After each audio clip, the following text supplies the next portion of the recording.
Hey everyone, it's Katie, and I'm here to give you the event planning presentation for the online e-induction.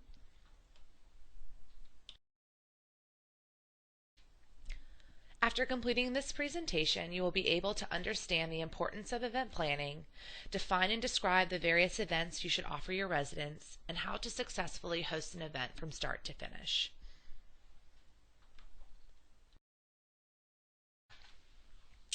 As you will remember from the community building presentation, one of your main goals is to build strong relationships with your residents and community in your locations. We want you to not only develop professionally, but personally develop the lives of each of your residents. By hosting various events, you will allow them to think outside the box and form meaningful relationships with their peers.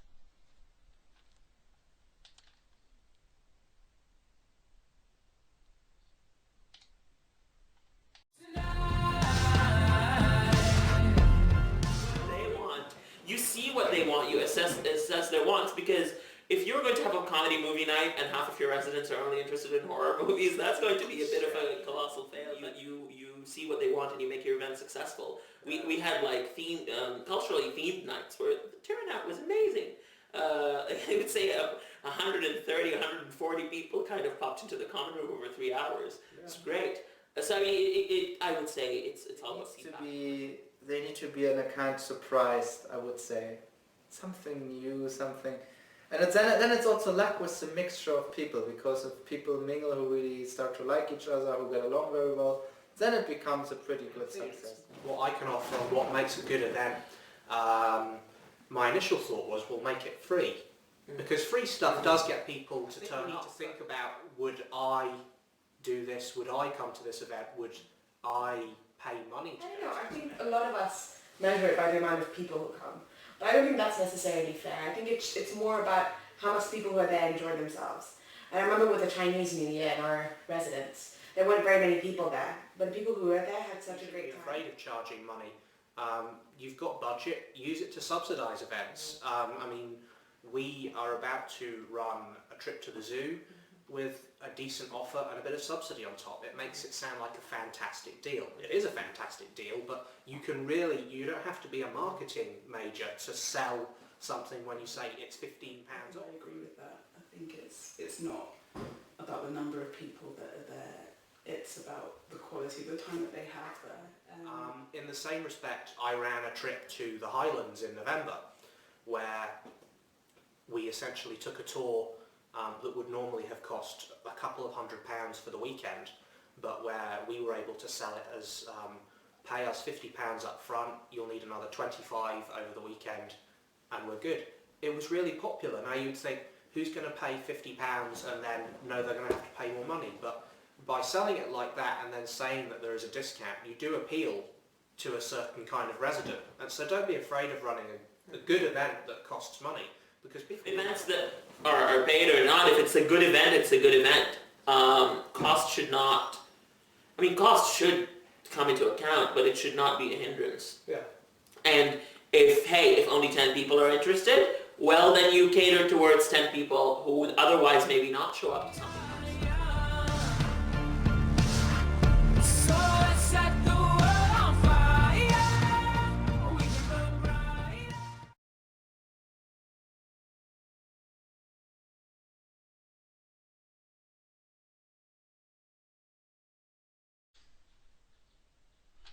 The event matrix.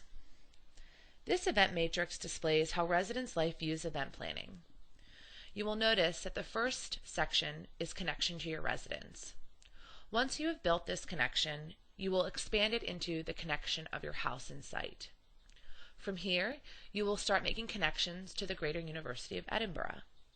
From there, you will make connections to the City of Edinburgh. And finally, from there, you will make connections to Greater Scotland. Your event curriculum will reflect this matrix in the events that you're required to host.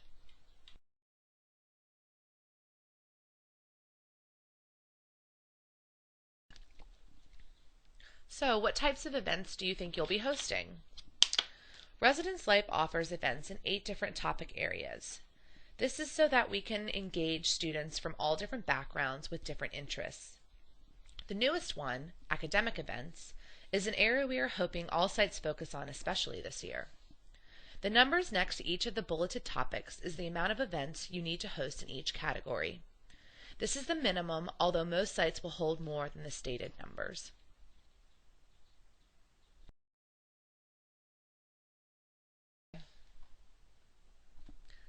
Here is your timeline for events. Things will start kicking off over coming up weekend. During Freshers Week, we require you to take your residents to at least one event per day that USA is hosting. Additionally, you will be required to host one event at your site during Freshers Week. Most sites will do some sort of a welcome event, like a barbecue, dessert reception, even a hike in Hollywood Park up Arthur's Seat if the weather's nice. This first welcome event will be key in starting to build a community at your site. I know it's hard to think down the road to January, but please do keep in the back of your head that you will be required to hold an additional welcome event for those residents who move in mid-year. We do recommend that you host more events at the beginning of the semester when student enthusiasm and interest is higher, but your events should be consistent throughout the academic year.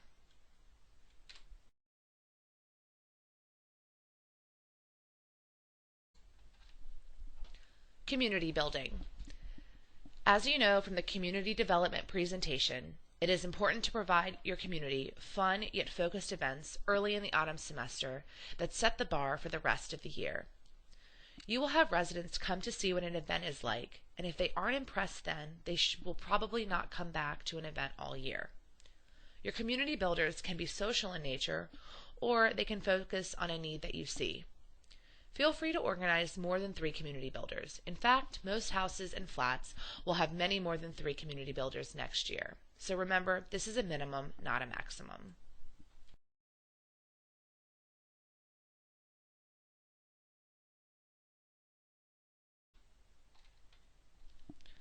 It is important for our students to feel connected in the larger campus community. Getting to know the area is a great way to show students the city that they'll be living in while they study at the University of Edinburgh. Some of your community builders can be used to show students what opportunities are present around every corner. This can include bringing residents to a large event that is occurring on campus throughout the efforts of another office or a trip to a location in Edinburgh. Feel free to join with other houses and flats to attract the most residents.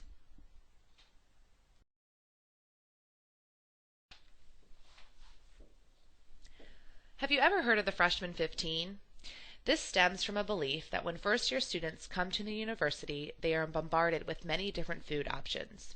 Pubs, catered dining facilities offering all-you-can-eat buffets, takeaway and delivery options. I think I'm getting hungry now. So anyways, moving on. As you can imagine, many of these are not extremely healthy. Students can also become less physically active during this time as they spend a lot of nights watching movies or sitting in front of the computer studying. So unfortunately, being inactive, I guess, is just not limited to first-year students.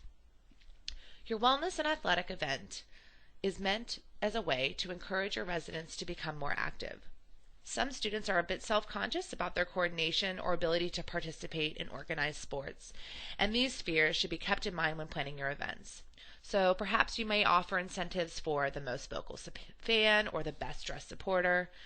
This could also be a cooking competition that highlights healthy cooking with delicious foods. And for academically stressful times in the year, like revision, exams, you can maybe host study breaks that are a form of mental well-being.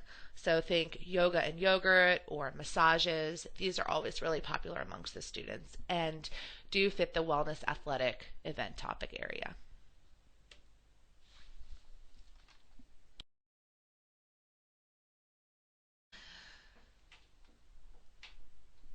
One exciting part of coming to university is meeting all sorts of new people and experiencing different ideas. Culture can include specific nationalities or can be extended to include the arts, for example, theater, cinema, dance, and museums. It should be noted that when speaking about personal cultures and attitudes, differences should be celebrated, but they can oftentimes cause stress and anxiety. Hosting a cultural event is not meant to be tedious, but rather to highlight the wonders of our world. Examples have included buffet meals where students bring a dish to pass from their own culture or family, trips to museums narrated by a lecturer, traditional dance exhibits, or fashion shows. Don't forget about the fact that you are now living in a community where many members may celebrate different holidays from one another. Determine what holidays those are and introduce your residents to new ones by celebrating the holiday season.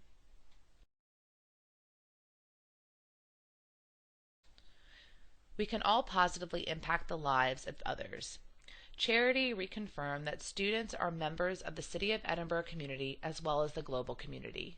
If you have a specific charity that you would like to host an event for, please do discuss this with your team members and line managers, and if you feel like it could be an event that's held site-wide, do not hesitate to pitch the idea to the Residence Life coordinators. Students living in our accommodation must be conscious of how their actions and choices affect the environment and should be encouraged to think critically before making choices that may adversely impact the lives of others around them. Yes, I'm talking about sustainability. Residents should be encouraged to be intentional about living in a manner that enhances the residence hall community and will encourage others to do the same. You can create events that inform students about the community-based impact of their choices on themselves and others. Do encourage practices that ensure the sustainability of the environment. Examples can include movie nights with a sustainable theme, stairs for sustainability, so if you live in a site with a lift, encourage students to take the stairs instead, the free shop, love food, hate waste at Pollock, or local farmer markets.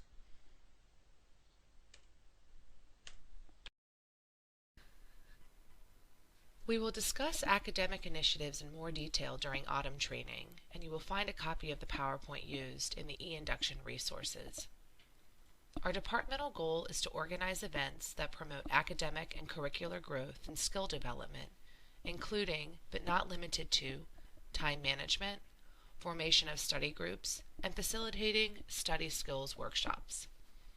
Your role is to ensure that the departmental goal to provide and support academic learning environment for residents within our accommodation is supported and to contribute to the organization of academic-focused events and initiatives.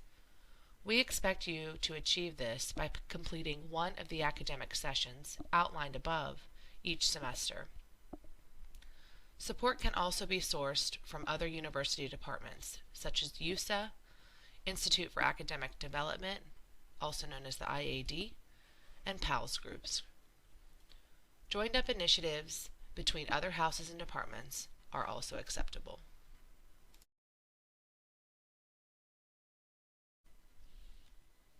Academic achievement is one of the top priorities of students. Therefore, creating communities that support academic achievement is a priority of residence life. This relates back to our accommodation being more than just a place to eat and sleep, but also a place that is a community and living and learning. Learning is not just in the classroom. Residents should be encouraged to create, implement, and share tools and techniques that foster academic success.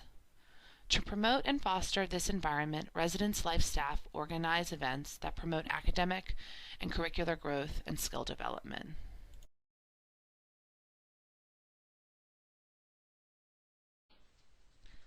So now I'm going to tell you how to successfully host an event in 8 easy steps.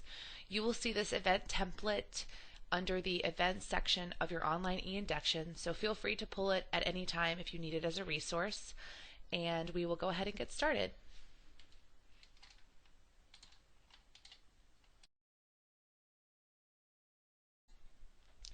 So the first step is assessment. This will start when you are in the beginning planning stages of your event. You will need to ask yourself, who is your audience? We did discuss a little bit in the community development presentation that you will be having residents from all different backgrounds with different hobbies or interests. So it's really important to find out what they want. Not everybody is sporty in the house and won't want to come out to a Pollock football tournament. Not everybody likes chess. So again, survey your students, find out what they want, and then think about what resources you have available to you. Step 2 are goals. So in the back of your mind, you need to think, what would your budget be for this event? What is the theme of this event? What kind of format will you host it in? Where do you want to have the event? And who specifically do you want to target to come to this event? So again, steps 1 and 2 are kind of the brainstorming sections of how to host the events. Step 3, collaboration. The more the merrier. I always like to say this. So don't be afraid to involve other people in the process. This may be fellow RAs from different sites. This may be different societies or organizations that the University of Edinburgh has to offer you. Don't go ahead and reinvent the wheel. If someone is already hosting a Kaylee and you want to collaborate with them, go right ahead. We are the more the merrier. We're all for it. Remember that people help support what they create. So if you get people to buy in to collaborate for your event, if they're involved in the planning stages, they will be more supportive throughout the entire facilitation of the event. So step 4, once you've brainstormed and you figured out if you want to collaborate with people, you will have your pre-planning. So pre-planning, take the time now to really think about the details. You will need to request and reserve venues, find out if space is available, finalize your budget. I'm definitely going to talk about budget later, but you'll want to talk to your accommodation manager or warden about what budget you have for each event. You want to create an event checklist that includes all the specific tasks you might need, set deadlines for yourself and responsible parties. Conduct a backwards planning session. So not all events require a lot of detailed planning, especially, for example, if you're going to host a movie night. It's pretty easy. Walk into your common area or take your students to the cinema and say, hey guys, we're going to see this movie, or what movie do you want to plan? Really not a lot to go into that. However, if you're planning on renting out a nightclub for the flats party, there's a lot that goes into that. Signing contracts, meeting with people ahead of time, making sure that everything's there and organized, etc. So depending on the size of your event will depend on how much pre-planning goes into it. Step 5 is advertising. I would hate for you to put all this time and effort into planning your event and then nobody shows because they haven't heard about it. So really think about the mediums that you can use to advertise to your students. A suggestion that worked really well for a lot of sites last year is each site, as you already know, has their house or site Facebook group. So feel free to, write in your Facebook group, create an event, get students to attend or decline so that you know your numbers. Put posters up around your sites, word of mouth. I know it sounds silly, but I've even seen a man in a gorilla suit passing out flyers at the student center. So whatever works for you, 2 thumbs up on creativity there. If you follow steps 1 through 5, everything should be set to roll, so that will put you into step 6, which is the day before the event. This is your day to confirm. You want to cross your T's, dot your I's, tie up all your loose ends, make sure you're prepared for anything.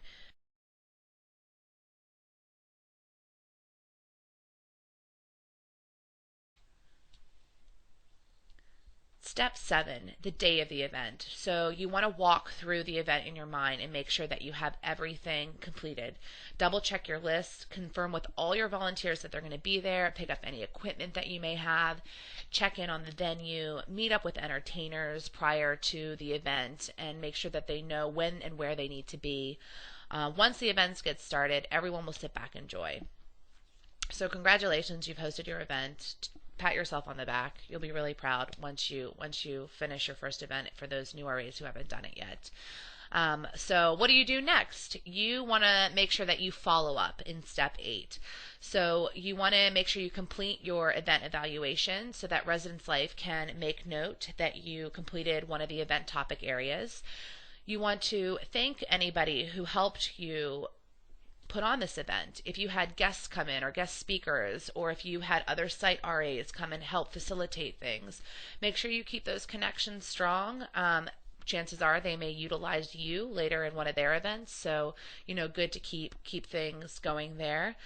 Make sure that you return any equipment that you have borrowed or found to the place where you got it from, especially if you're taking things out of the RRC or if you're using the mic system that Residence Life has. We need the equipment back, I would say probably within 48 hours, if not sooner. Just don't want to let that drag because You'll forget about it, we'll forget about it, and then we'll run around trying to sort things out later, and that's never good. So get your equipment back in, ask for feedback, and write an evaluation. And again, complete your event evaluation form so that we can give you credit for all the hard work that you did.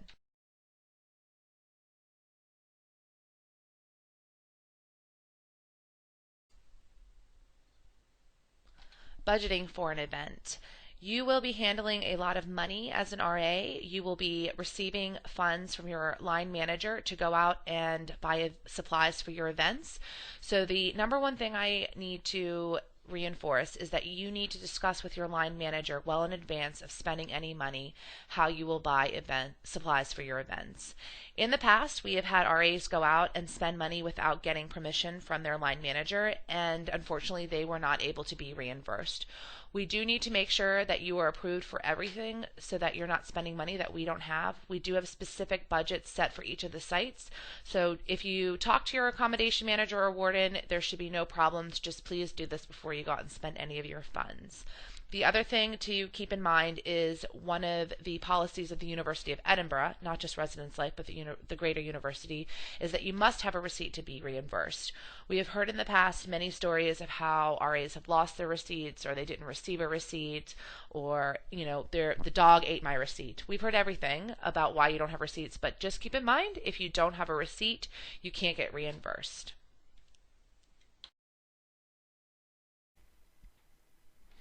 The final stage of event planning is your evaluation form.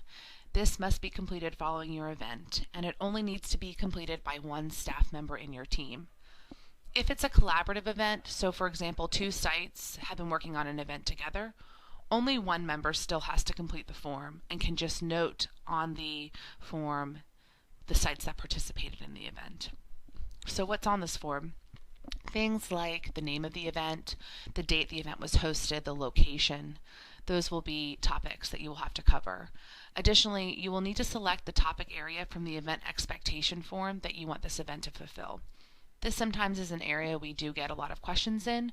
For example, if you take a group of students up Arthur's Seat, it could technically be categorized under 3 areas: community building, athletic and wellness, or getting to know Edinburgh. You and your team must decide which category you want this to fill in order to meet all of the expectations that are required from your site for the year. You will also note the total number of attendees. Sometimes you will have a collaborative event, so you will need to note the number of attendees from your site specifically. And finally, we will ask you questions on finance. So, did you collect income from your students? Where did this income go to? Was it donated to a charity? Did it get used to subsidize your event? Just remember that the total cost of the event is the money that you had to spend for the event, the sum of all of your receipts. This amount is deducted from the amenities budget. That's the total cost, student contribution if applicable.